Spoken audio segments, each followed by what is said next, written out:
Yes. So, to start off, we wanted to know what your name was and what organization you are from, and like tell us a little bit about your organization that you're part of. Okay. My name is Eyal. I'm 26, and I volunteer here at the Jerusalem Open House in Jerusalem for Pride and Tolerance. It's called. It's a non-profit organization. It's more of a community center for the LGBTQ community here. We have lots of activities here. The open clinic where everyone can get free HIV test, the speedy ones that it takes like half an hour. You have youth groups, a lot of community activities like trips and I don't know the Shabbat dinners if you know about them in America. And we have a therapist here that gives psychosocial services for the community for a very cheap price, everyone by what he can pay. Um, and everyone that comes with a new idea can come here and make it happen for the community, actually.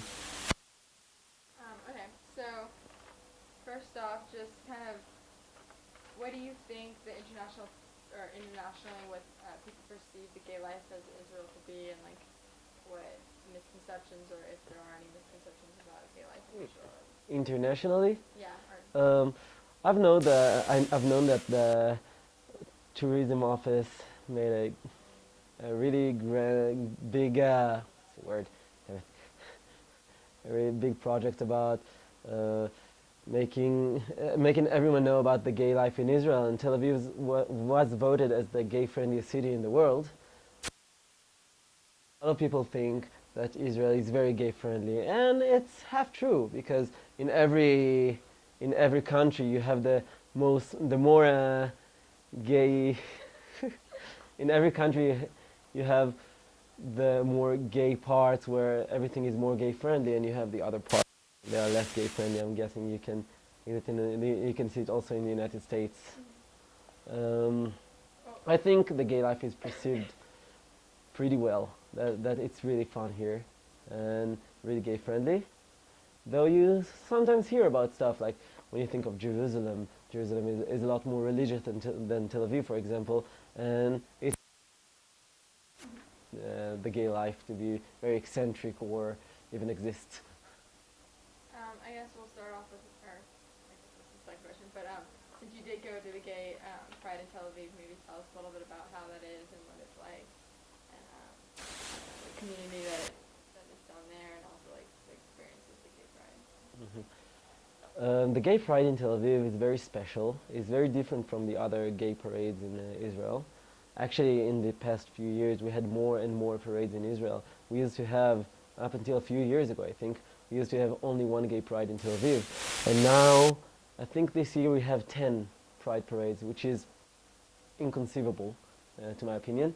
The Gay Pride in Tel Aviv is just more special. It's the biggest pride parade.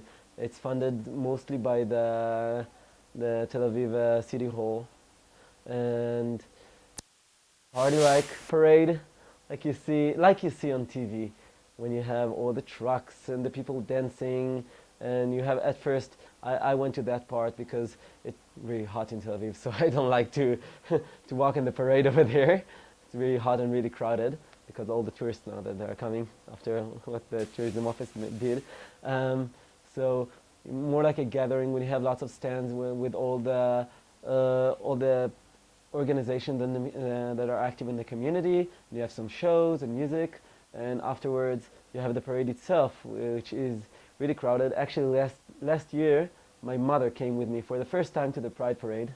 I was very excited with my mom and my boyfriend at the time. Uh, when you walk, it's really fun. Everything is colorful. You have pride flags everywhere in the city, and at the end you have it ends at the beach, and you have a beach party. It's really exciting, and you can meet people all around the world. So it's interesting.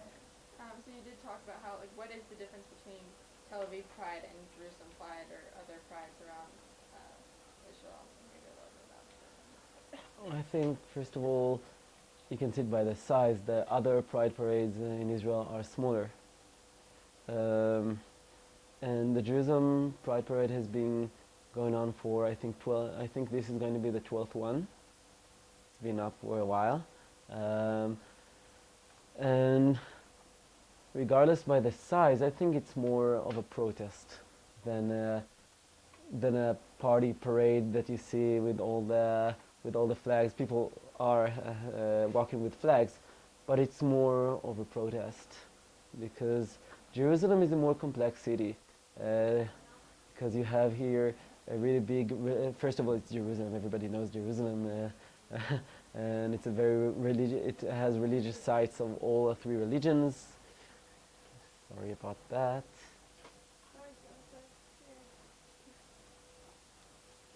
So you have sites from all three religions. Would you like me to lock the door? uh, and a lot of the religious community is very big. You have like third are Jewish here, third Arabs, third religious Jews. You have third secular Jewish, and third Arabs in Palestine. So if there's a movie called Jerusalem is Proud to Present, went out in 2006 I think, or 7, and it talks about the Jerusalem Pride Parade of 2005 and 6, and you can see how the Pride Parade in Jerusalem united all the all the religions. I think I watched that film.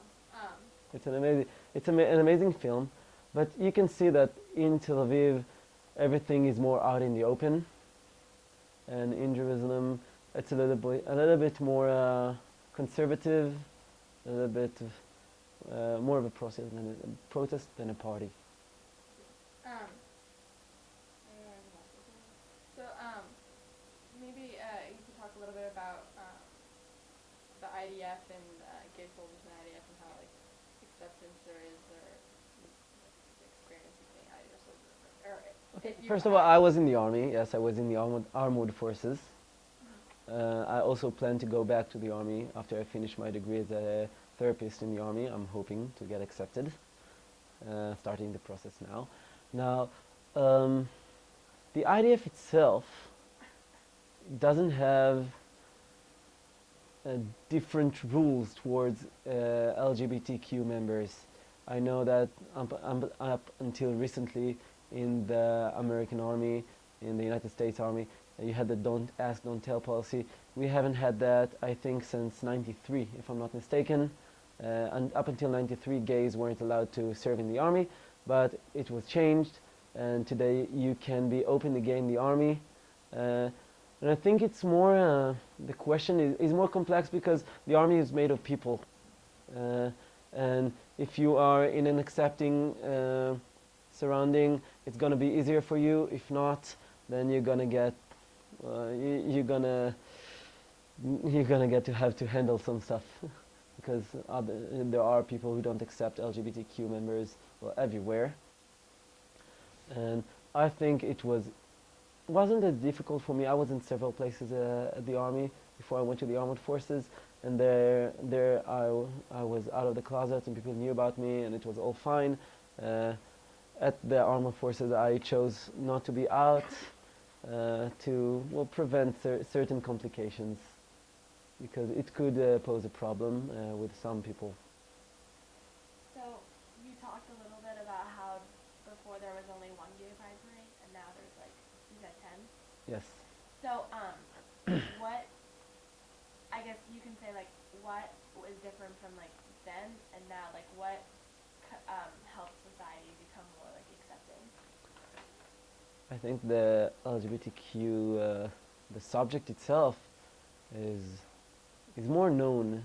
It used to be less part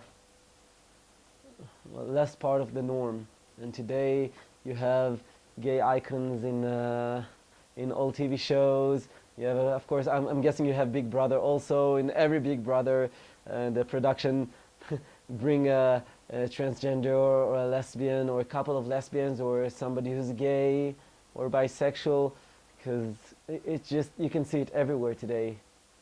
And I think just because it's more of a subject now that you can talk about it, and people are less ashamed maybe and becoming more activists. And it used to be only Tel Aviv. When gays used to grow up, they just moved from wherever to Tel Aviv because it's the only accepting city.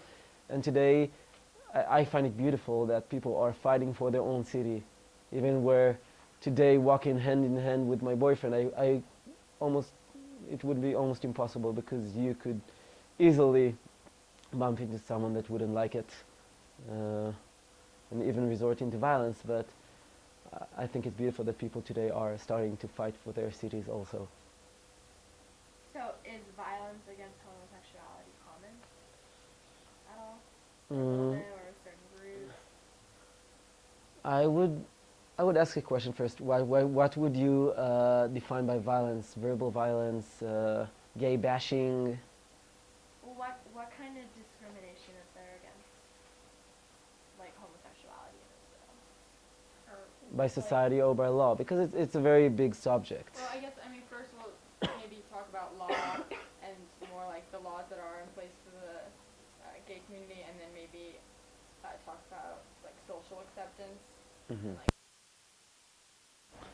Okay, so by law, first of all, the religious institutes in Israel, because it's a Jewish democratic country, the religious institutes are in control of the marriage institute, of course, and because we have so if I want to get married to whoever I've got to get the approval of the rabbinical institute, and of course they won't accept. They're very orthodox. It's the Orthodox Jews who are in charge of the rabbinical institute. So gays, lesbians can't get. And even if we're not talking about a religious wedding and we're talking about only like a civil wedding, we can do it either we don't have civil weddings yet in Israel. I'm hoping for the best. We're fighting for it all the time. So we can't get married, which also